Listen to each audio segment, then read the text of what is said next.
starting point for the book is Clausewitz's twin understanding of war, both as an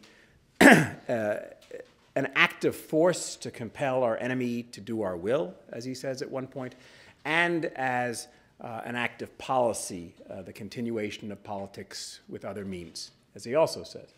Now, why does he define war twice, and how do these definitions relate to each other? Well, the answer is that war has two sides, a military side and a political side. It is the use of force.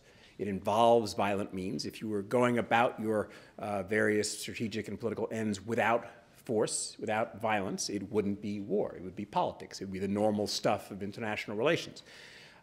But if you didn't have a political object, if you weren't trying to engage in some kind of political endeavor, the use of violence wouldn't be war either. It would just be banditry, or it would be crime, or it would be some kind of spasm of irrational action. What makes war war is the combination of violent means and political ends.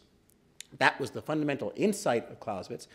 And the fundamental Clausewitzian challenge, I would argue, is how to harness force to policy.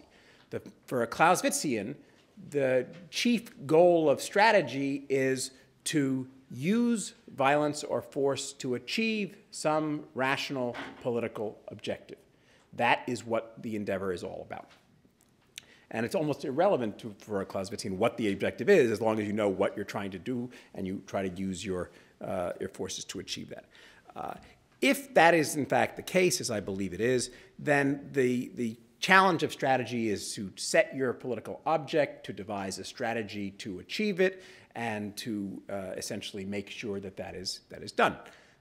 It's not, in effect, rocket science. It may be very difficult to do, but in theory, it's pretty simple to imagine. At one point, Clausewitz says, everything in war is simple, but the simplest thing is difficult for a whole variety of reasons. And I think that's basically correct.